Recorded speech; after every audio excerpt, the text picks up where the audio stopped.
পশ্চিম এশিয়ার চলমান উত্তেজনার মাঝেই এবার নতুন বিতর্কে জড়ালেন ইসরায়েলের প্রধানমন্ত্রী বেঞ্জামিন নেতানিয়াহু।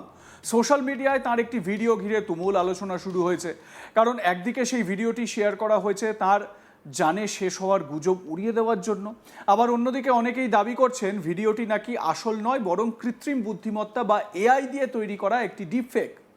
ঘটনার সূত্রপাত কয়েকদিন আগে ইন্টারনেটে হঠাৎ করেই ছড়িয়ে পড়ে খবর যে ইরানের হামলায় নাকি জানে শেষ হয়েছেন ইসরায়েলের প্রাইম মিনিস্টার নেতানিয়াহু। এই খবর দ্রুত ভাইরাল হয়ে যায় বিভিন্ন সোশ্যাল মিডিয়া প্ল্যাটফর্মে। যদিও এই দাবির কোনো সরকারি বা বিশ্বাসযোগ্য সূত্র ছিল না, তবুও গুজব ছড়াতে খুব বেশি সময় লাগেনি। এই পরিস্থিতিতেই সামনে আসে একটি নতুন ভিডিও। সেখানে দেখা যায় একটি কফি শপে বসে আছেন বেঞ্জামিন নেতানিয়াহু, হাতে কফির কাপ, সামনে ক্যামেরা। তিনি হাসি মুখে বলছেন ইন্টারনেটে তাঁর জানে শেষের যে খবর ছড়িয়েছে তা সম্পূর্ণ মিথ্যা। ভিডিওতে তিনি মজার ছলে বলেন, আমি এখন কফি খাচ্ছি, বলতে পারেন আমি কফির জন্যই মরতে চাইছি বা কফির জন্য মরছি। তার এই মন্তব্য অনেকের কাছে ছিল এক ধরনের রসিকতা, যার মাধ্যমে তিনি গুজবকে উপহাস করার চেষ্টা করেছেন। আপনাদের সেই ভিডিওটি একবার দেখাই, দেখুন। מה שאלת אותי? ראש הממשלה אומרים ברשת שאתה בכלל מת? אני מת על קפה, אתה יודע מה? אני מת על העם שלי. איך הם מתנהגים, פנטסטי. אתה רוצה לספור את מספר אצבעות? אתה יכול להראות לנו? פה. פה. ראית? יפה מאוד. לחיים. ראש הממשלה מסר לאנשים שיוצאים ומתאווררים? לצאת להתאוורר, אבל ליד מרחב מוגן. והעמידה שלכם היא מדהימה, נותנת כוח לי, לממשלה, לצה"ל, למוסד. אנחנו עושים דברים אני לא יכול לשתף ברגע זה, אבל עושים דברים מכים באיראן חזק מאוד, גם ביום הזה, גם בלבנון, ממשיכים. אתם אומרים לי להמשיך? אני אומר לכולכם, גם אתם תמשיכו. תמשיכו להישמע להוראות פיקוד העורף, כל הזמן, להישמע להוראות פיקוד העורף, וגם לראשי הערים, להיות תמיד ליד מרחב מוגן. ואנחנו נקל ככל שהדבר ניתן. ותודה לך על הקפה, הוא מצוין. אני לא יודע לגבי הקלוריות, זה נראה לי מסוכן מאוד. কিন্তু এই ভিডিও প্রকাশের পরই শুরু হয় নতুন বিতর্ক, কারণ কৃত্রিম বুদ্ধিমত্তা ভিত্তিক চ্যাটবট গ্রক দাবি করে বসে ভিডিওটি আসল নয়, বরং এটি নাকি কৃত্রিমভাবে তৈরি করা একটি ডিপফেক ভিডিও। এই মন্তব্য সামনে আসতেই সোশ্যাল মিডিয়ায় আরও জল্পনা শুরু হয়। অনেকেই প্রশ্ন তুলতে থাকেন, যদি ভিডিওটি সত্যি নকল হয় তাহলে আসলে কোথায় আছেন ইসরায়েলের প্রধানমন্ত্রী? তিনি কি সত্যি নিরাপদে আছেন? গ্রক আরও বলেছে ভিডিওটিতে বেশ কয়েকটি অস্বাভাবিক বিষয় দেখা যাচ্ছে, যা থেকে বোঝা যায় এটি বাস্তব নয়। উদাহরণ হিসেবে বলা হয়েছে ভিডিওতে কফির কাপের ভেতরে থাকা কফি স্তর নাকি একদম নড়ছে না। সাধারণত কেউ কাপ হাতে নাড়াচাড়া করলে বা চুমুক দিলে কফি স্তরে কিছুটা নড়াচড়া দেখা যায়, কিন্তু সেই ভিডিওটিতে সেটি নাকি অস্বাভাবিকভাবে স্থির। এছাড়াও ভিডিওতে ঠোঁটের নড়াচড়া বা লিপ সিঙ্ক নিয়েও প্রশ্ন তোলা হয়েছে। বলা হয়েছে কথার সঙ্গে ঠোঁটের নড়াচড়া পুরোপুরি স্বাভাবিক মনে হচ্ছে না। এই দাবির পর থেকেই সোশ্যাল মিডিয়া প্ল্যাটফর্মে শুরু হয়েছে তুমুল আলোচনা। অনেক ইউজার দাবি করেন ভিডিওটি সম্ভবত এআই প্রযুক্তি ব্যবহার করে তৈরি করা হয়েছে। কেউ কেউ ভিডিওটি ফ্রেম ধরে ধরে বিশ্লেষণ করতে শুরু করেন। বিভিন্ন স্ক্রিনশট ও ছোট ছোট ভিডিও ক্লিপ শেয়ার করে দেখানোর চেষ্টা করা হয় যে ভিডিওটিতে নাকি বেশ কিছু অস্বাভাবিক বিষয় রয়েছে। এবারে আপনাদের দেখাই যে পকেটে হাত ঢোকানোর একটি ভিডিও, সেটা আগে দেখুন কিভাবে সেই পকেটে হাত ঢোকাচ্ছেন এই নেতানিয়াহু, যেটাতে এটি যে ডিপফেক এটা নিয়ে আলোচনা তুঙ্গে উঠেছে। দেখুন ভিডিওটি।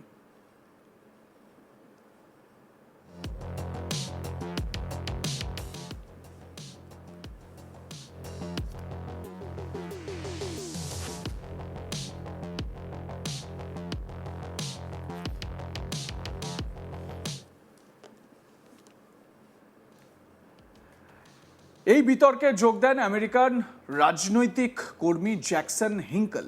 তিনি সোশ্যাল মিডিয়ায় একটি পোস্ট করে বলেন ভিডিওতে নেতানিয়াহুর পকেটের নড়াচড়া নাকি স্বাভাবিক নয়। তার দাবি ছিল পকেটের ভেতরে হাত রাখার সময় কাপড়ের ভাঁজ এবং নড়াচড়া বাস্তবের মতো লাগছে না। এর জবাবে আরও একজন ইউজার আবার একটি নতুন ভিডিও ক্লিপ পোস্ট করেন, যেখানে দেখা যায় নেতানিয়াহু নিজের বাঁ হাত পকেটের ভেতরে ঢোকাচ্ছেন। এরপর শুরু হয় আরও বিশ্লেষণ। কিছু ইউজার নেতানিয়াহুর কফির কাপের দিকে নজর দেন। তাদের দাবি কাপের ভিতরের কফি যেন মাধ্যাকর্ষণকে অমান্য করছে, অর্থাৎ কাপ নড়াচড়া করা সত্ত্বেও কফি ছিটকে পড়ছে না বা খুব একটা নড়ছে না। কেউ কেউ আবার একটি নতুন বিষয় তুলে ধরেন। তাদের মতে বেঞ্জামিন নেতানিয়াহু সাধারণত বাঁহাতি, অর্থাৎ তিনি বেশিরভাগ কাজ বাম হাতে করেন, কিন্তু সেই ভিডিওতে তাকে দেখা যাচ্ছে ডান হাতে কফি খেতে। এই বিষয়টিও অনেকের কাছে সন্দেহজনক বলে মনে হয়েছে। এখানেই শেষ নয়, আরও কিছু ইউজার ভিডিওর আরেকটি অদ্ভুত দিক তুলে ধরেছেন। এক সোশ্যাল মিডিয়া ইউজারের দাবি, ভিডিওতে এক জায়গায় দেখা যাচ্ছে কফিতে চুমুক দেওয়ার পর নেতানিয়াহুর ঠোঁটে বাদামি রঙের কিছু দাগ দেখা যাচ্ছে, কিন্তু আশ্চর্যের বিষয় হলো পরের ফ্রেমেই সেই দাগ হঠাৎ করে অদৃশ্য হয়ে যায়। এই পরিবর্তনও অনেকের কাছে অস্বাভাবিক বলে মনে হয়েছে। এই সব জল্পনার মধ্যেই আবার নতুন একটি ভিডিও প্রকাশ করেন ইসরায়েলের প্রধানমন্ত্রী। সেই ভিডিওতে তিনি আরও একটি ভাইরাল দাবি নিয়ে প্রতিক্রিয়া জানান। এবারে হাতের ছবিটা দেখাবো আপনাদের, দেখুন সেখানে কি দাবি জানানো হয়েছে, মানে কোন ছবিটিকে নিয়ে এত জল্পনা, সেই ভিডিওটা দেখাই আপনাদের।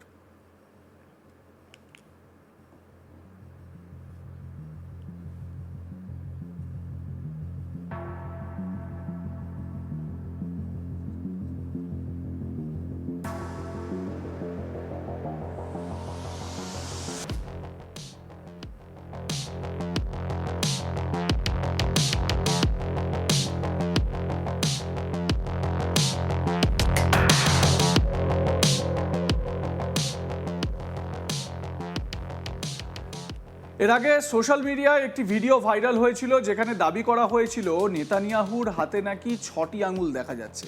এই ভিডিওটি নিয়েও শুরু হয় নানা রকম জল্পনা। এর জবাব দিতে নতুন ভিডিওতে বেঞ্জামিন নেতানিয়াহু ক্যামেরার সামনে 2 হাত তুলে ধরেন। তিনি দেখানোর চেষ্টা করেন যে তার হাতে মোট 10টি আঙুলই রয়েছে। এইভাবে তিনি ওই দাবিকে উপহাস করেন।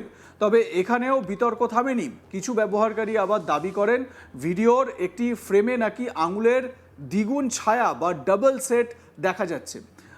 ফলে অনেকেই বলছেন এই ভিডিওটিও নাকি সম্পূর্ণ স্বাভাবিক নয়। সব মিলিয়ে নেতানিয়াহুকে ঘিরে এই ভিডিও বিতর্ক এখন সোশ্যাল মিডিয়ায় বড় আলোড়ন সৃষ্টি করেছে। অনেকেই বলছেন আধুনিক প্রযুক্তির যুগে ডিপফেক ভিডিও এতটাই বাস্তবসম্মত হয়ে উঠেছে যে সত্য মিথ্যা আলাদা করা ক্রমশ কঠিন হয়ে পড়ছে। এই ঘটনার মাঝেই আবার নতুন উত্তেজনা তৈরি হয়েছে আন্তর্জাতিক রাজনীতিতে। ইরান থেকে রবিবার ইসরায়েলের প্রধানমন্ত্রীকে লক্ষ্য করে নতুন হুমকি দেওয়া হয়েছে। ইরানের সরকারি সংবাদ সংস্থা একটি পোস্টে জানিয়েছে ইরানের শক্তিশালী সামরিক বাহিনী ইসলামিক রেভলিউশনারি গার্ড কোর নেতানিয়াহুকে খুঁজে বের করার প্রতিজ্ঞা করেছে। সেই পোস্টে লেখা হয়, যদি তিনি এখনও জীবিত থাকেন তাহলে তাকে খুঁজে বের করে জানে শেষ করা হবে। এমন মন্তব্য সামনে আসতেই আন্তর্জাতিক মহলে নতুন করে উদ্বেগ তৈরি হয়েছে। লাইক কমেন্ট শেয়ার করে আপনাদের মতামত জানান। দেখতে থাকুন আজ তাক বাংলা। সাবস্ক্রাইব করুন ইউটিউব চ্যানেলটি, বেল আইকন প্রেস করুন নোটিফিকেশন পেতে।